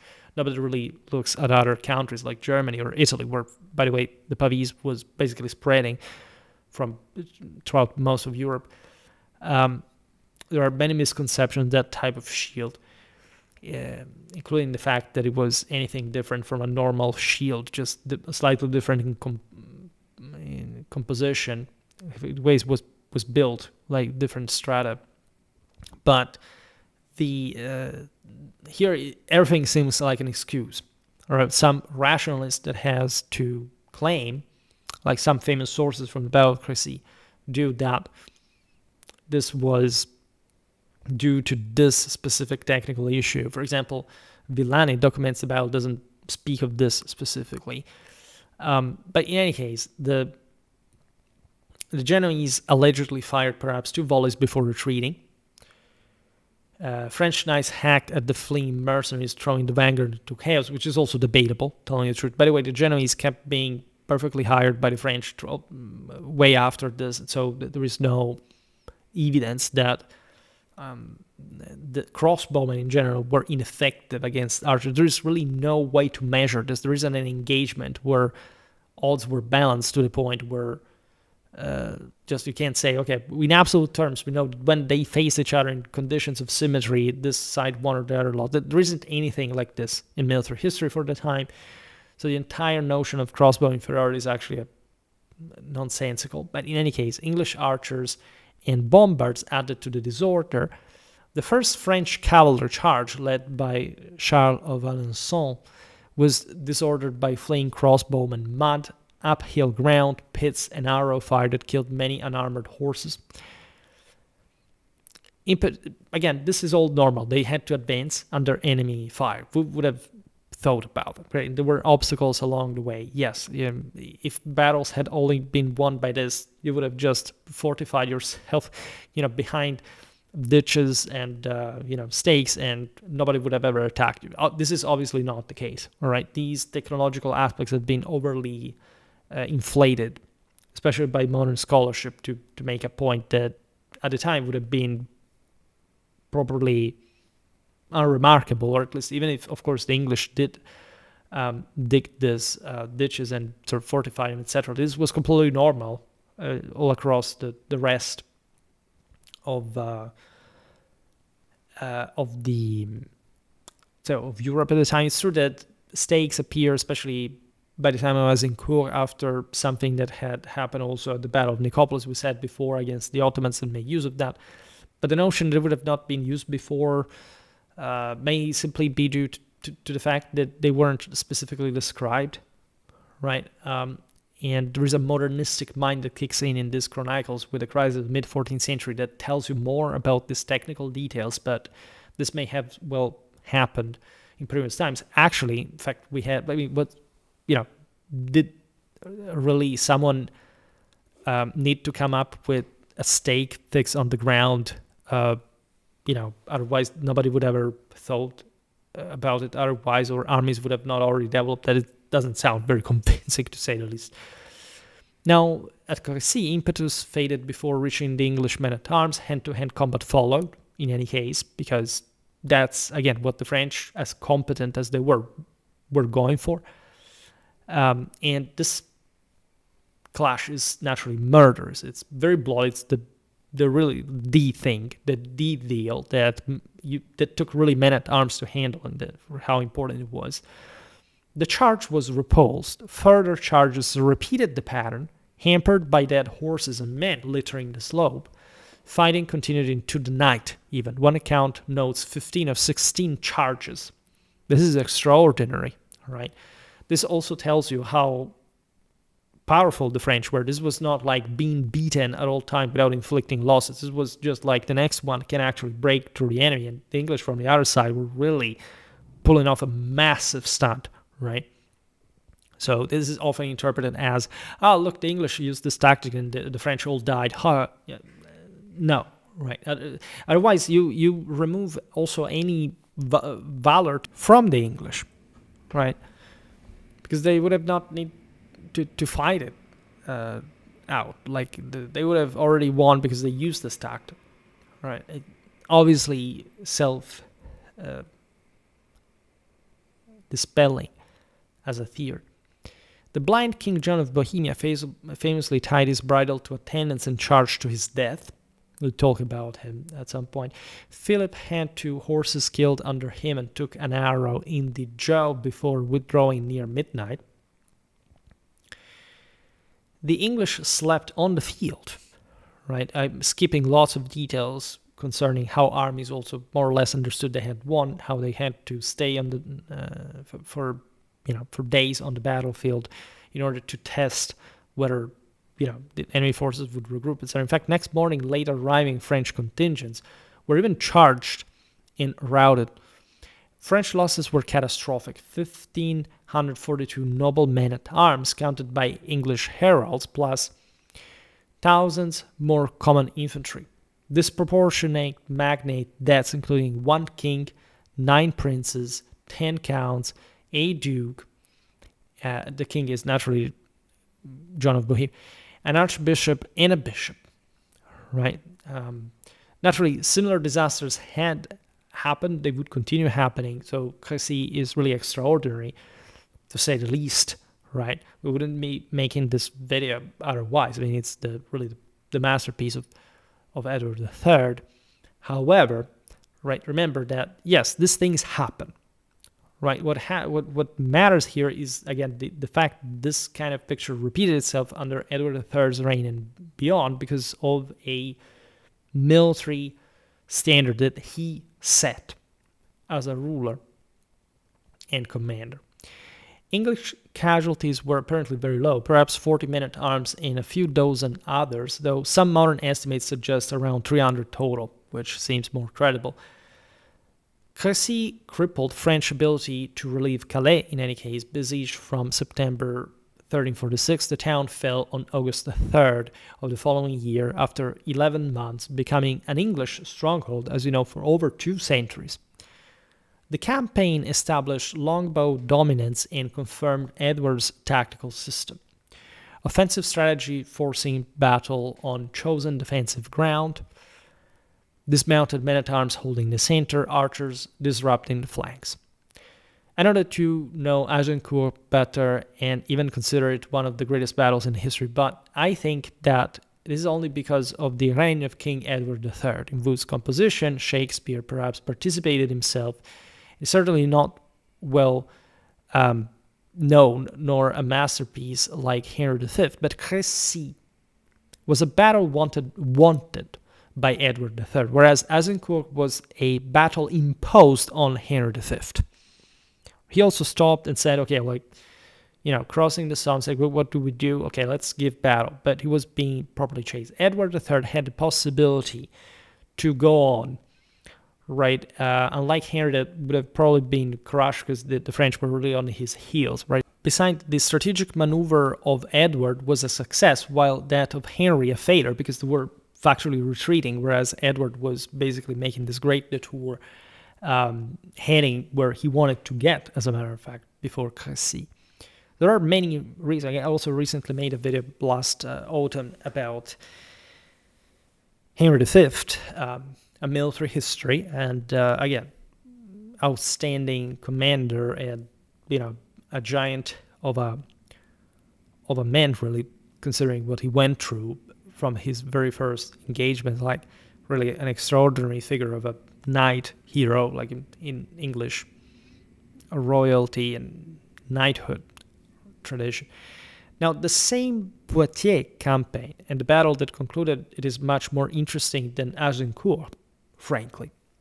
In fact, Agincourt wasn't even this big of a battle. Again, it's overly inflated because in importance, not just because of Shakespeare, etc., but because there are some features of that battle that make the sort of importance of the longbows apparently more straightforward.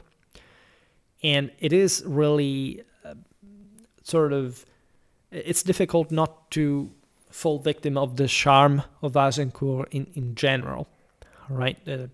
But in a strictly military sense, when you look at Crecy or Poitiers, you really say, wow, they were also bigger, frankly. And I really advise you to study Poitiers, because when I made that video, I realized that, yeah, that's exactly what you need to study. First of all, just to see how they actually fought at the time, but secondly, to see, in fact, that in this very way, there isn't anything about technology that matters in that victory that stands out, per se. Now, let's take a step back. Strategic offensive and tactical defensive. This is also the way you have to see it. We just explained it in the difference between Edward III and Henry V. You can literally want to fight a defensive battle at some point, right? At some point, you will be instead just obliged to fight one. To apply the Dublin-Moore tactics successfully, for example, which is a battle of tactical defense, the strategic plan must be aggressive and force the opponent to accept battle on terms desired and most favorable to the defender. Also because, there, you were invading country, and the Scots were somehow wary, of course, of the English military quality in general. Two methods like these were used by Edward III and other English commanders of this era, the chevauchée and the siege. In the first case, as at Crecy, the English forces ranged swiftly across enemy territory, plundering and destroying in a devastating offensive action until the opponent, having overcome the surprise phase, managed to assemble sufficient forces to hunt the English. This is what happened at Poitiers, for example. I also made a video about the chevauchée organic, like army composition. You would be surprised how small normally these armies really were. And that's also what brings to that kind of defensive battle, because the French normally were more than the English that were retreating. Poitiers is that case. Azincourt is that case. At Crecy, Edward succeeded in evading the French pursuit and imposing his battle on terms most favorable to him and his forces. All right, not just he was there to do exactly what he wanted to do and not withdrawing already, but he had, when he was engaged, essentially the time to decide where to stand and fight, so that he could properly create the perfect battle. Right? The same did not happen to Henry V, again, who was trapped and got away only thanks to the errors, also of rash enemies in a way, in a strategic sense.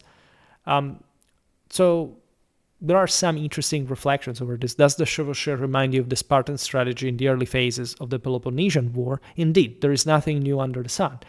The Spartans back then had by far the best army. The Athenians knew that, and the Spartans exposed themselves, also in strategically inconvenient situations, because they said, okay, well, if we are engaged by the Athenians, we're going to pull this off, right? At that point, really, the Athenians built, as you know, a massive wall preventing probably the Spartan army from entering Attica and whatever. But so this is really different, because the French, at this point in history, are also not just overly confident or arrogant as they are often depicted during the 100 Years' War, but fundamentally very competent and capable to give battle against to an army that had per se nothing extraordinarily different from theirs. So it was merely a matter of command of moral forces, of discipline, of training, whatever, and the French thought they could win that fight. Big difference with the Athenians that literally recognized the fact that more often than not, that was really nothing you could do against the Spartiates. Undoubtedly, the chevauchée gave Edward his most important successes, Crecy. We include Poitiers, as we said before, like he wasn't there, his son was, but there was a general directive and the military model that we can attribute to him. He subdued with the Scots, albeit briefly, because as we've seen, he crushed them, and he wasn't there, but still, his commanders did. He forced the French to sue for peace after Crecy, accepting the conditions he imposed. We're not talking about what happened after Poitiers. It was disastrous, really, for France. You have the Jacquerie, you have like a total mess. The same king was captured there. By besieging a strategic city, instead, one gave direction to the opponent, compelling him to intervene to prevent the fall of the city. Typical way to call the enemy to battle, basically, to invite him at least. Thus, for example, Dublin Moor and Halidon Hill. Was this simple? Not at all. Right? You don't simply decide to have the enemy do what you want. Right? It's not much the fact that there isn't an inherent logic whereby the enemy also perfectly knows what you're up to and goes for the battle because he's confident enough to win it. And so that has to be yet settled, right? None of these battles were settled before they started, obviously. Otherwise, they would have not even been fought, like in any time in history. The problem is being able to harness the power of a military theater, the entire strategic dimension of it all. You have to maintain this army efficient, well-led, properly supplied. You must make the right decisions in time, inspire your troops. You must want this to happen, which is a very, very difficult thing, and it requires a titanic effort. Indeed, to conceive and successfully conduct a campaign requires leaders of caliber. The aforementioned Henri de Beaumont must have had great coolness and great self-confidence to face a battle at odds of 1 to 10. All right, because this is not normal. All right, this normally does not happen. You hardly ever find anything like this. If you look at all the major battles, regardless of the fact that, again, probably they weren't literally 1 to 10, but there is no doubt that the English were more often than also the rest of Western Europe fighting in numerical inferiority. Other big battles in history normally are the bigger, the more balanced in numbers. All right. As we've seen here, armies are not overwhelmingly enormous, right, in Britain, northern France at this point, but we're among the largest in Europe in any case, so it's still very relevant. On that occasion, the Scots were convinced that they could have won without the mutual hostilities among their own leaders, which is also detrimental. The Scots were pretty sort of clanically, we could say, divided, and whatever. That's always a terrible risk. Hadn't they been, they may have actually won. All right. But even Neville's Cross was a battle that remained long in the balance because you had to fight it through. As I have already said, the Scots swept away the archers twice, and only the extraordinary determination of the men-at-arms, even when abandoned by their flanks, by the way, snatched victory, given time to the archers to reorganize and return to the fight. So again, men-at-arms, the sort of unsung heroes of the situation.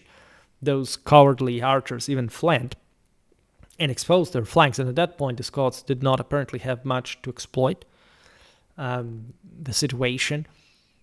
That was an incredibly risky thing to do, and as you see here, the English men-at-arms do what actually most men-at-arms all across Europe they've ever seen. Once their flanks are uncovered, just to tell you how secondary in importance the missile element really was, the knights keep fighting till the end because they think that if they break their counterpart in the front, even the fact that they're outflanked basically immediately has no importance, right? Usually when you're outflanked, you collapse, but normally the men-at-arms were the ones that would break last, and so you have this very epic, so even in disastrous defeats, still this heroic resistance till death, right, or till exhaustion, collapse.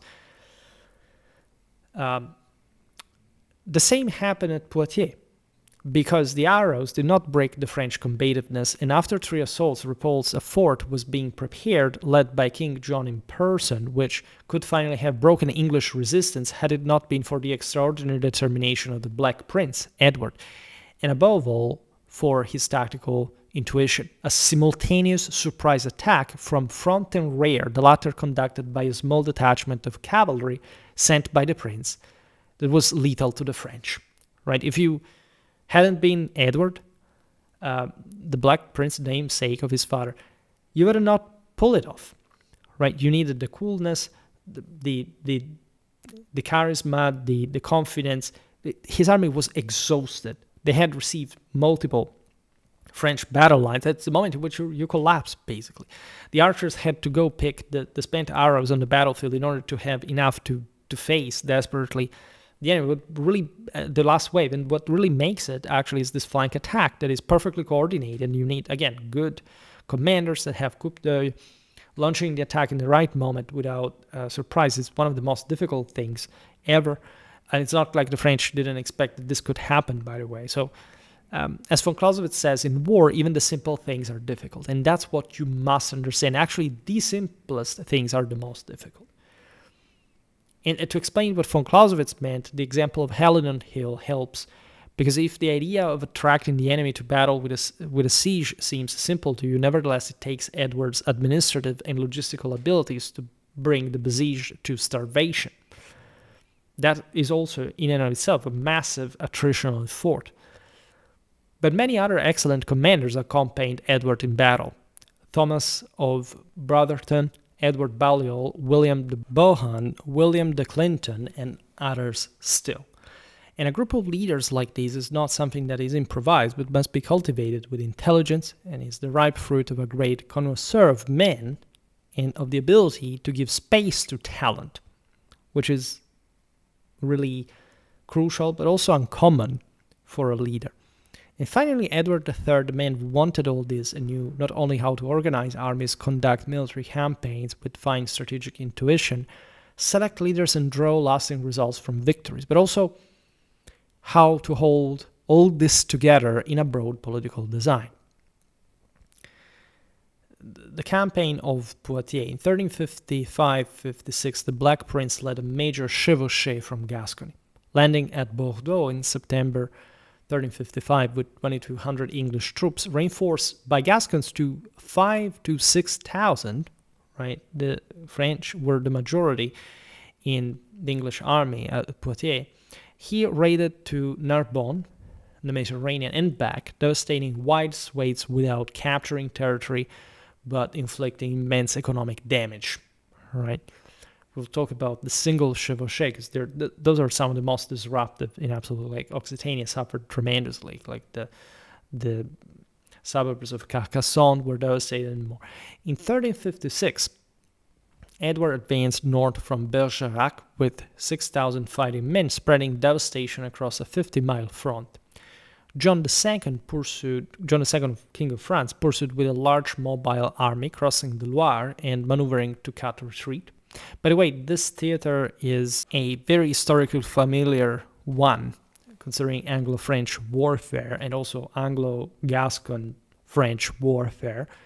We've seen lots of battles being fought.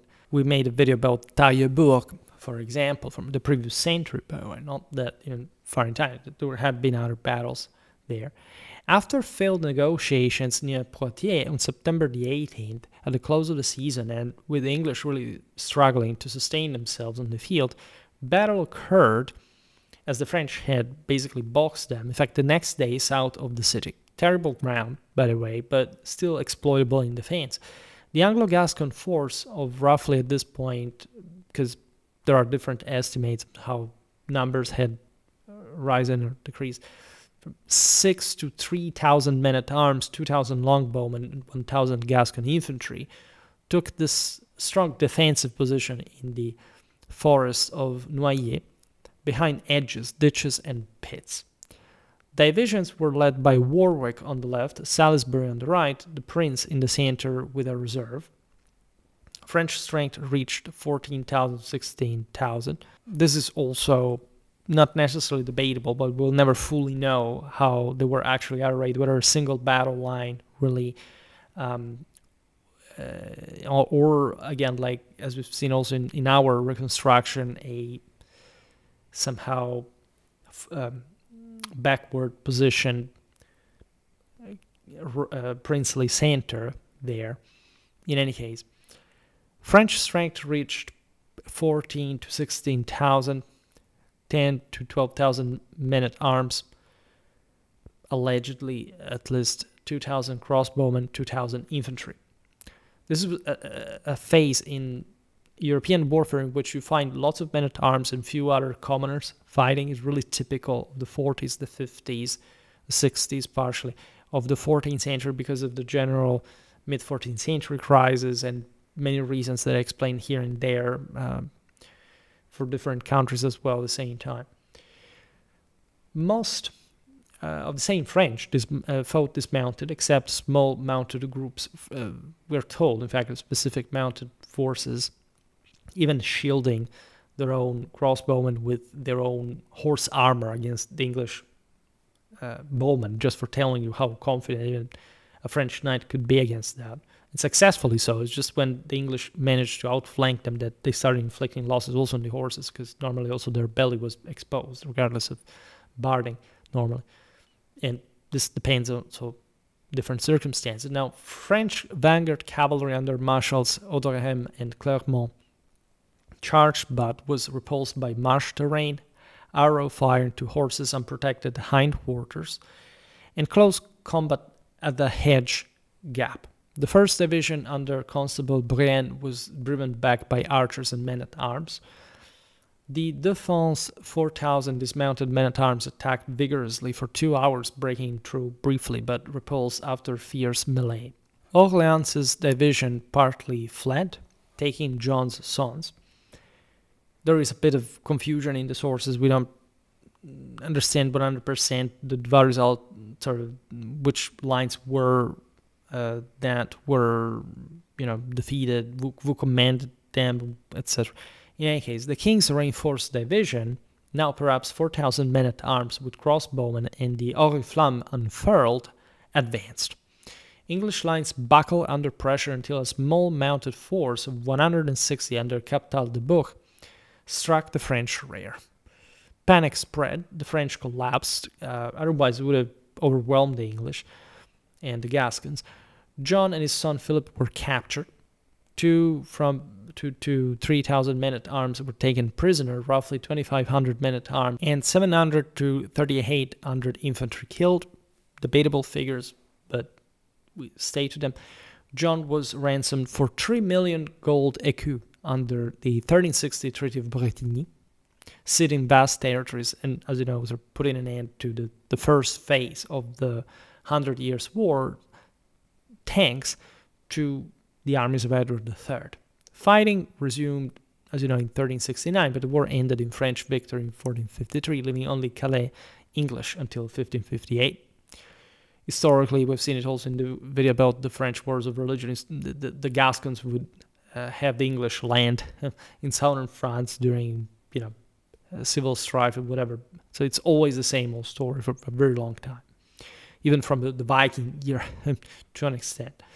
Not necessarily the English there, but a very interesting dynamic that was compounded by rivalries of these various provinces, Occitanians against the French. Now, you would think here there isn't much to add, because I think facts speak by themselves. Like, the study of a particular case cannot alone fully illuminate the bigger picture, right? This is true if you want to really assess the importance of Edward III in the history of the art of war, but also, say, the individual relevance of single battles in this, and you can interconnect it at all different levels. Nevertheless, the English military change in the affairs of the war of the 14th century suggests a general principle: improvements, also surely in weapons and military organization and administration, introduced thanks to particular political conditions. As such, even when happening, like in this case, did not assure an uninterrupted string of battlefield victories unless they are, as they were, directed into a tactical system congruent and effective with them, right? It's a doctrinal principle. Or perhaps at this point, not much even that, but simply, as we explained, a matter of command, of sort of political unity, of general sort of uniformity in military policy. Strong tactics do not necessarily bring continuous victories.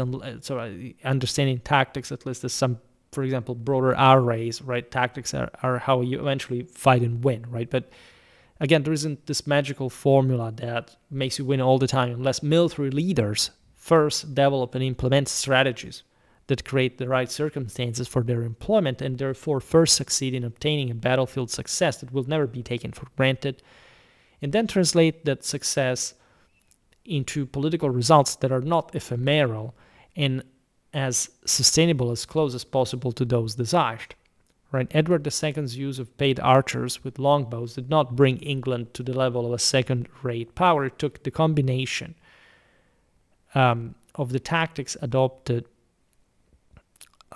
more hard-won battles, well-designed strategies conducted with the personal contribution of a group of outstanding military leaders, and finally the political strength of the king to realize that we can't call Edward III one of the single most successful armies in history, if not the single most successful army in history in condition of symmetry.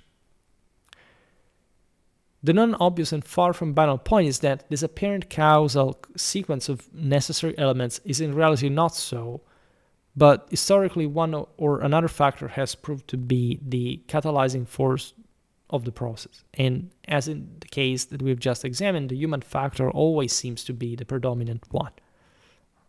As such, Edward's campaigns blended aggressive raiding to force battle, sieges to compel relief attempts, dismounted infantry corps resilient against cavalry, flanking, they were cavalry themselves, as we understood, flanking archers disrupting advances, and opportunistic exploitation of enemy disorder. Right? You must have an agent there that can take advantage of the situation, and that's where you can see whether that system is qualitative or not. You can have the same identical army, but with poor leadership, it's going to be destroyed, right? And it would have not even necessarily been a bad defeat, right? What the Black Prince pulls off at Poitiers is something extraordinary due to his leadership, and that's when you see how these commanders, even though ephemeral, as you know, Edward will die young, and so on, but say that make these figures shine and show how the medieval art of war was not just highly advanced and sophisticated, but did allow military genius to manifest, right, to properly express its potential, right? The circumstance with everything was properly prepared, right? It's a bit like the relation between Philip II and Alexander III of Macedon, right? Alexander was the greatest commander in the history of mankind, but without his father's military reforms and the creation of the Macedonian phalanx plus their feudal cavalry, the combined armed tactics of the anvil and hammer, that would have not been the makers, right? Victories at Dublin Moor, Halidon Hill, Sluys, Crecy, Poitiers, and Neville's Cross rested on disciplined leadership, tactical cohesion, and strategic initiative rather than decisive technological superiority that is never a thing in any military history. The longbow proved devastating when integrated into defensive formations that channeled attackers into killing zones, or at least managed to create one during the course of the battle, as we've seen. But this was true also for other kind of weapons that were normally used and found correspective also from the enemy side. And success depended above all on commanders who created conditions for its use and soldiers who held firm under pressure. That is by far the most important aspect of this, right? So this video was not, as you understand, specifically, a military biography of Edward III. For that, I can also make another video, because obviously the history of of the entire context is also, generally speaking, very interesting. It really shows you the man, his times, the meaning of his life, his actions, and it makes you really see, in fact, the military dimension as really even more contextual to a specific situation than anything that had even just to go that way to begin with. I really needed to make this video. It will not be the last on Edward III, but it kind of was the first. So here we're seeing it. Medieval English warfare has reached like a pretty substantial amount of content, like 41 videos, which is really fascinating, and we must expand, if anything, also on a bit more of actual sort of political history, again, biographies and so on, because without this you can't quite, again, grasp the seriousness of the situation, so to say. But again, yeah, we got to this point. For today, however, I stop it here. I just hope that you enjoyed this video. If you did, please share it. Otherwise, leave a like or subscribe to my channel if you're interested in my upcoming content. As always, I thank you heartily for listening to me. I wish you a nice time and see you next time. Bye.